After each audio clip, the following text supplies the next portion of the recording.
All right, people, what's good? So, look, based on the feedback that I got, some of the things everybody is still concerned about. Okay, we're just gonna go ahead and drop a little Iverson defense video now. Hopefully, this doesn't go too crazy because I like to use Iverson, and I'm not saying you can stop him 100%, but I'm about to be giving anybody who doesn't already know these tips just about the easiest way you're gonna be able to lock him down. I'm not saying I'm the best defender or anything like that. I'm just saying this is the formula that works for me. And it works against other scoring guards as well. Most of it came from having to guard SGA and Harden. This is just kind of adding Iverson's skills into the thought process. Okay. The other thing important about it before I get into it is that this is something you can do on anybody. Again, I'm using Iverson, so I'm not going to give you a defensive video telling you, oh, guard him by using Drew Holiday or Jason Kidd or Paul George. You can use those people. They'll absolutely make it probably a slightly easier experience on defense for you. However, um, it's not going to be a guarantee, number one. And then number two, like I said, you want to be able to play on who you want to play on when doing this. So, for my other guards, scoring guards and whatnot, the Iverson versus Iverson matchups, this will still help y'all out too. Okay.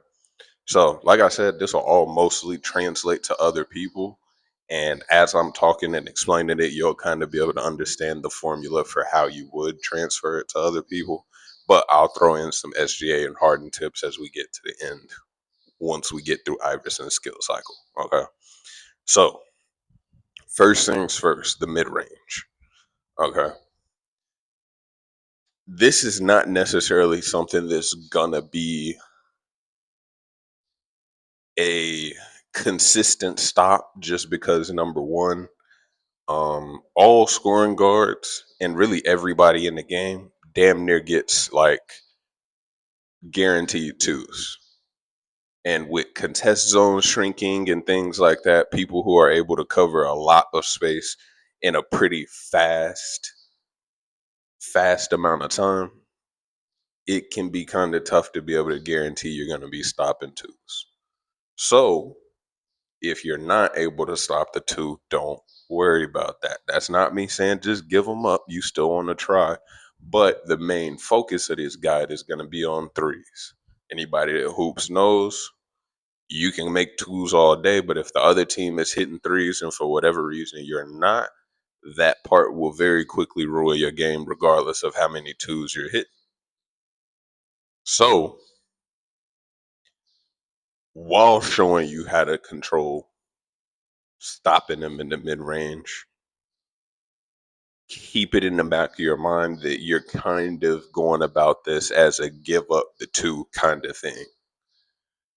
Like you're not going to be using your sprint to stop them from shooting in the mid range. You're not going to be, I mean, you'll still have help situations and shit if you're playing on a team where they know to do things like that. But basically, my point is you're not going to over sweat the twos. Okay. Now, when you're guarding him, Iverson, you know he has really fast side to side movement. He has his regular cross that'll go either way that usually fakes the opposite way before he goes into it, unless he does his double dribble, in which case he will continue in whatever direction he faked at first. Right after he do that quick little hus. You feel me? Then, of course, you can mix in the snatch back. You can mix in the layup crossover that can also be canceled. I don't know if everybody knows that, but I see a lot of people doing it. We'll save it for the skill video, which I promise is still coming. Y'all ain't even gonna need it by the time I put it out, but I still see people asking questions about it every day, so I'm working on it. Okay, but look, your main focus when you're in the mid range is gonna be trying to go basically the opposite direction of, or no, not the opposite direction, trying to go the same direction as the Iverson. A good one that's not just over dribbling is always going to be trying to go away from wherever you are. And you're kind of going to let them because you don't want to be in front of them at any point in time. You want to be on their left or on their right, kind of trying to predict where they're going to go. If you're right, then cool. You'll end up close to him and you want to get back out of that contest zone. If you're wrong, they end up running away from you in the mid range. And again, like I said, you don't panic in that situation. If they can get to a three ball from it, you go ahead and use your sprint to get there. But usually after he does the cross, unless he immediately does the step back, he's going to have to go walk to it. And we'll talk about what happens if he does the step back in a second, right? But for the two, like I said, when he's doing that side to side, you're just trying to focus on staying on one or the other side of him until it looks like he's getting ready to shoot. Okay. He has a pretty fast pull up jumper animation he can't interrupt his crossovers with. So that is going to make it a little tough if he realizes that you're trying to stay to the side of him. But that's the same way it goes with SGA, Harden. That's just how these guys work. It's kind of a mind game thing at the end of the day. You trying to predict what he's going to do and him trying to predict what it is you're going to do to try to stop him. Right? Now, like I said, everybody at the end of the day gets guaranteed twos, but SGA, Harden, Iverson, they want to get to that 3-point line. So now when it comes to the threes, this is the easiest way I can put it. If he's close enough that doing the step back will put him behind the 3-point line, that is when you want to use your sprint. But if you paying attention and walking at him in the right direction, you shouldn't even have to. And you're going to see it in a couple of the clips from this game. Think I got like 3 contests in this one, all on him, which is the most I've gotten in any other game I could look for recently. It's crazy that they even show that as a tracked stat every game. But yeah, got like 3 contests, and all I'm doing the whole game is instead of walking at him straight up, so I can stay out of that contest zone, and we're gonna talk about why you want to stay out of that in a second, because I keep saying it. But while I'm staying on side of him, I'm expecting him to go into the step back. So I'm still walking at him as if he's going to go backwards rather than simply going side to side trying to follow where he's going with the crossover. Basically, like I said, predicting what he's going to do before he does it, I'm anticipating he's going to go into that step back. So I'm continuing to walk towards him. And by the time he gets into it to shoot, I'm there.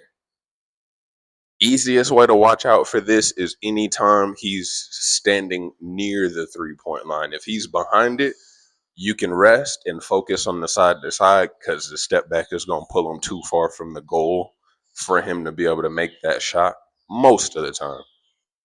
It's a couple little bullshitters that get off every now and then, but most of the time, if he's at or like right on the 3-point line, he'll be too far. But if he's kind of in front of it, which is why I say this is a situational kind of thing, you got to be able to understand people's animations, how much distance they cover, things like that. But once you get it down, yeah, if he's at a certain point close to that 3-point line, that's where you know, okay, danger, could be going for the step back. Let me be ready to get out there and contest it. When he's not, you know, you can kind of chill out. Like I said, save that sprint just in case and just focus on attempting to stop the two. As far as his layup goes, you cannot do shit about that, but trust your big man to be able to get there. The burst of speed that he goes in with, you never want to be predicting that he's going to go for that because that's the situation that'll set you up for him to get into one of the quick pull ups or going back into the snatchback 3. Okay. Never, ever try to predict that he's going for the layup. Because even if you for whatever reason he's going for it, you use your sprint to chase him down. If you guessed it at the right time, which is unlikely, at least right now, until he's been out for a little bit longer. And then he can potentially double pump that hoe too. Yeah. Leave that one to your big man. Just usually, if there's one on your team, they should be knowing to kind of try to stay toward the paint. And if you're playing against a spacing team, then it doesn't matter because it's going to come down to who can hit more threes anyway. So just let them. I don't want to say give up the two, but that's kind of the focus of this guide is you give up the twos or you at least worry less about the twos so that you can predict when the threes are going to happen. And you're going to be wrong about some of the twos. But as long as you right about the threes and you stop a couple of those, you shutting down what Iverson wants to do. I said this in my video about the Iverson problem. Iverson and Harden specifically, since they're shooting guards, the whole benefit to a shooting guard in the game is being able to hit threes. If you can't hit threes, you're basically want just another regular star in the game, like Brandon Ingram or one of the little special people or something like that. But for the most part, as long as you're able to actually get threes off, that's when you can start making that gap between you and the other team for real. So I will also add this, okay, when we talk about the contest zone, and this is why I say it's better to play him from the sides, not trying to go at him straight up. Like Harden, if you end up in his contest zone while he's dribbling, you're very, very likely to get your ankles broken. Now, a lot of Iversons right now, since he's still new, over dribble a lot, so they end up being able to give you a space to recover without doing so on purpose. But after a few weeks, that's not going to be the case no more. You don't want to be in front of this man at almost any point. And that helps a little bit too, because a lot of them are going to falsely think that they're open, since it looks like you're just letting them have that extra space. But like I said, that's where knowing when to use your sprint and everything like that comes together so that you're actually able to stop them. Making them think that they have space is a part of defending them for real. That's why guarding that step back works so well, because you're already not in front of them. They're thinking, oh, yeah, step back, this should be easy money. And you running at them horizontally already with your sprint. Jesus, had a heart attack. But you running at them already with your sprint in kind of it's like an unorthodox way of guarding them for real. They're not going to be expecting it, at least if they haven't watched this. But it might be a while, so you good. You should be good. Now, for the extra tips for Harden and SGA is kind of the same thing, just tailor it towards what you know their move sets do. Harden, he has a very similar step back situation to like Luka, Jason Tatum, that instead of straight back like Iverson, it goes to the left or to the right a little bit. But just like I said about Iverson with his dribbling, Harden is always going to want to do that step back in a direction where you are not running yet. As you get better and go against better ones, then they'll know how to predict that you're going for that one and maybe step back in a different direction. But for the most part, you're on his right. He's running to the left and trying to step back to the left. Same situation. You save your sprint. You predict where it is they're going. You try to stop that three ball. With Shea, that's a lot harder just because his animations are ridiculous. And they're that way at the 3-point line and in mid range. But the thing that hurts Shea is that since he's a point guard, he has lower three ball stats. He's less likely to be as consistent as Harden and Iverson are. So, same situation. He might be able to get more open threes off on you, but you contesting one Shea three that may have been open could be the difference between you knocking them down, if as long as your team is able to hit the threes like y'all need to. But hopefully this was understandable and put in a good way that everybody can get it and it helps people out. Not too much, because I don't need none of y'all niggas guarding me like this. But when y'all run against other people, have a great time. Hopefully this will help y'all out a little bit.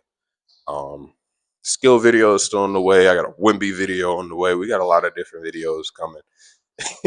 It's taking me some time to get through all of them. I still got life going on, but more than anything, I appreciate y'all watching and checking them out, man. So anything else y'all boys might need help with, drop it down below. Y'all boys still need somebody else to play with, drop it down below. And if y'all boys want to see more, just subscribe and hit the like button, man. I'll catch y'all on the next one.